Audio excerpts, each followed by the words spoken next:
Shalom saudara-saudari yang dikasihi oleh Tuhan Yesus Kristus. Doa saya untuk saudara sekalian, saudara senantiasa dilindungi, diberkati oleh Tuhan, diberikan kekuatan, kesehatan, umur panjang, bahkan dijauhkan dari sakit penyakit, dijauhkan dari virus corona maupun virus-virus yang mematikan yang lain. Tetapi tuntunan Tuhan akan menyertai kehidupan saudara. Hikmat Tuhan akan menyertai kehidupan saudara. Sehingga saudara dimampukan di dalam menjalani kehidupan ini sesuai dengan jalan-jalan Tuhan. Saudara, hari ini kita akan belajar firman Tuhan bicara tentang kasih. Ada 4 kata Yunani bagi kasih. Dan ini yang akan kita pelajari bersama pada hari ini. Firman Tuhannya ya terambil di dalam Efesus pasal 5 ayatnya yang ke-25. Saudara, kalau kita bicara tentang kasih, ketika kita merenungkan kata kasih, dan bagi saya dan saudara, istilah kata kasih itu tidak asing bagi saya dan saudara. Dan kalau kita bicara tentang kasih, di dalam Alkitab dari Kejadian sampai Wahyu, di situ sebenarnya bicara tentang kasih. Ketika Tuhan menciptakan langit, bumi, dan segala isinya, Tuhan bicara tentang kasih kepada ciptaannya, yaitu Adam dan Hawa. Bahkan ketika manusia jatuh dalam dosa, Tuhan masih berkata-kata tentang kasih. Ada domba yang pertama harus dikorbankan di muka bumi. Dan kulit domba itu diberikan kepada Adam dan Hawa. Pemulihan hubungan, di mana Tuhan Yesus menjadi manusia, mati di atas kayu salib dan bangkit pada hari yang ketiga. Di situ bicara tentang kasih. Bahkan bicara tentang janji kekekalan saudara. Di situ juga bicara tentang kasih. Saudara-saudari yang dikasihi oleh Tuhan Yesus Kristus, ada 4 kata kasih dalam bahasa Yunani. Dan hal itu yang harus kita pelajari bersama-sama hari ini. Yang pertama adalah kata eros, yaitu bicara tentang kasih, hubungan kasih atau perhatian antara suami dan istri.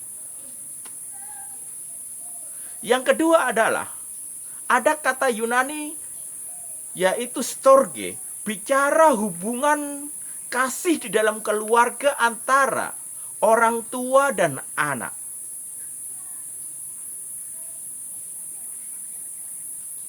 Dan yang ketiga,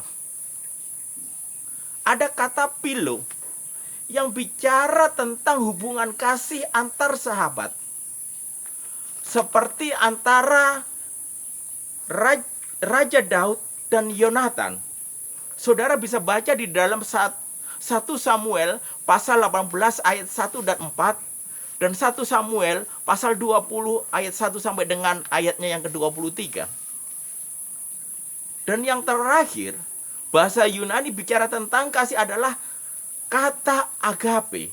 Ini adalah kasih ilahi, kasih Allah. Yang artinya kebaikan yang tak terkalahkan. Haleluya. Kalau kita bicara tentang kasih manusia, yaitu tentang bicara kasih eros, kasih storge, maupun kasih philo, ini yang kasih yang dimiliki oleh manusia. Dan kasih yang dimiliki oleh manusia ini, saudara, bisa digambarkan dengan simbol madu. Saudara tahu bahwa madu itu rasanya sangat manis sekali. Tetapi madu itu akan kehilangan karakteristiknya atau rasa manisnya itu ketika madu itu dipanaskan dengan api, sehingga madu itu akan kehilangan daripada rasa yang sangat manis, saudara. Kalau kita bicara tentang kasih manusia, di mana kasih hubungan suami istri, hubungan kasih storge, hubungan orang tua dan anak, maupun bicara kasih tentang hubungan antar sahabat. Kasih manusia ini adalah kasih yang begitu dangkal. Ketika di dalam sebuah hubungan ada salah satu yang menyakiti atau melukai, maka kasih itu akan memudar. Seperti madu yang kehilangan rasa manis itu ketika dipanaskan dengan api. Kalau kita perhatikan di dalam berita-berita televisi, berita koran, atau berita-berita yang viral, bicara tentang kasih yang ada di dunia, kasih manusia, banyak mengalami penurunan. Kita tidak asing lagi dan kita sering mendengar suami istri yang bercerai, suami istri yang akhirnya saling membunuh, suami istri yang saling menyakiti ketika salah satu dari mereka tersakiti. Dan kalau kita bicara tentang kasih yang ada di dalam keluarga, hubungan orang tua dan anak. Hubungan orang tua dan anak pun akan mengalami juga keretakan-keretakan ketika kasih itu tidak berjalan dengan semestinya. Maupun kasih antar sahabat, itu pun juga bisa retak, saudara. Tetapi yang harus kita mengerti, yang harus kita punya adalah kasih ilahi, kasih agape, kasih Allah. Di mana kasih Allah itu harus masuk ke dalam semua sektor kehidupan. Kasih Allah itu harus mengintervensi daripada kasih yang dimiliki oleh manusia. Ini yang harus dikembangkan. Kasih ilahi itu harus kita kembangkan di dalam segala aspek kehidupan kita. Kalau kita memiliki kasih agape dalam hubungan suami istri, maka ketika salah satu daripada pasangan itu menyakiti hati, maka dia bisa mengampuni dan bisa memaafkan. Begitu juga dalam hubungan di dalam persahabatan atau dalam hubungan di dalam keluarga. Kasih ilahi atau agape itu harus masuk di dalamnya. Karena kasih agape, kasih ilahi, itu ingin memberikan yang terbaik kepada orang lain. Saudara, saya ingin buktikan bahwa kasih agape itu harus masuk ke dalam kasih manusia yang bisa di dalam hubungan kasih eros. Firman Tuhan yang saya sudah bacakan kepada saudara adalah di dalam Efesus pasal 5 ayat 25. Di mana suami harus mengasihi istrinya seperti kasih Allah kepada jemaatnya yang rela mengorbankan yang terbaik untuk jemaatnya. Jadi saudara, kita harus benar-benar memiliki kasih. Ketika kita juga mendidik anak kita, ketika kita tahu anak kita melakukan suatu kesalahan atau suatu dosa, kalau kita memiliki kasih ilahi, maka kita harus mau dan kita pasti mau mendisiplin anak kita itu.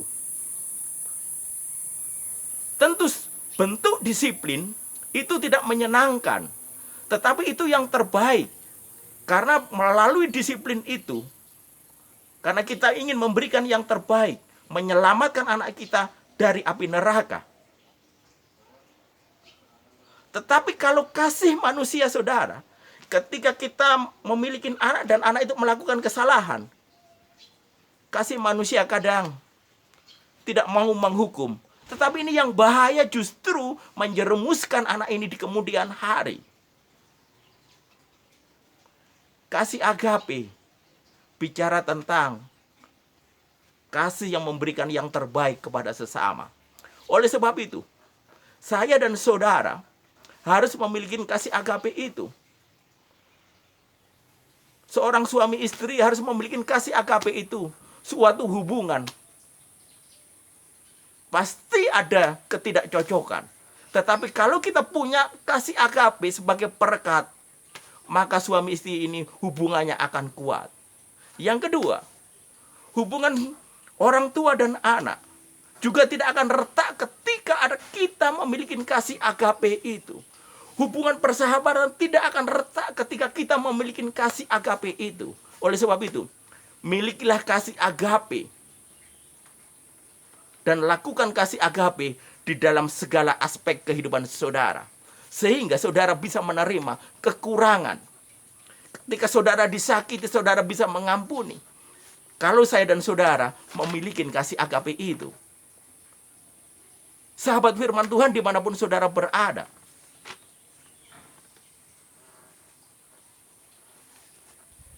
ada 3 kewajiban kasih yang harus kita lakukan. Yang pertama adalah kasih kita kepada Tuhan dengan segenap akal budi kita, kekuatan kita, jiwa kita. Dan yang kedua adalah kewajiban kasih kita kepada sesama. Dan yang ketiga, kewajiban kasih kita kepada musuh-musuh kita. Walaupun saudara disakitin, saudara harus mendoakan, saudara tetap berbuat baik, bahkan saudara tetap memberkati orang yang telah menyakiti kehidupan saudara dan keluarga saudara. Kalau kita ingin bertumbuh di dalam pengenalan kita kepada Tuhan, kita memiliki hidup yang berkualitas, saudara. Kita harus minta kepada Allah Roh Kudus. Kasih agape itu kita terapkan di dalam hubungan kita dalam suami istri, di dalam hubungan orang tua dan anak, dalam hubungan kita dengan sahabat-sahabat kita. Karena dengan kasih agape itulah kita akan bisa menerima kekurangan-kekurangan orang lain. Bahkan ketika kita disakiti pun, kita bisa mengampuni. Oleh karena itu, milikilah kasih agape di dalam hidup saudara. Karena itu adalah kasih yang tertinggi, kasih ilahi. Dan saya dan saudara adalah anak-anak Tuhan Yesus Kristus yang harus meneladani sikap, karakter Tuhan Yesus Kristus. Karena saya dan saudara hidup di muka bumi ini harus senantiasa menjadi berkat bagi banyak orang, berbuah untuk hormat kemuliaan nama Tuhan Yesus Kristus. Dan hidup saya dan saudara dijumpai berkenan di hadapan Tuhan Yesus Kristus. Sehingga ketika kita mengakhiri kehidupan di dunia ini, kita akan berjumpa dengan Tuhan Yesus Kristus di dalam kerajaan surga. Di sanalah letak kebahagiaan itu untuk selama-lamanya. Kiranya firman Tuhan yang saya sampaikan kepada saudara-saudari sekalian boleh menjadi berkat. Dan Tuhan senantiasa melindungi, menjaga, dan memberkati kehidupan saudara dimanapun saudara berada. Tuhan Yesus memberkati.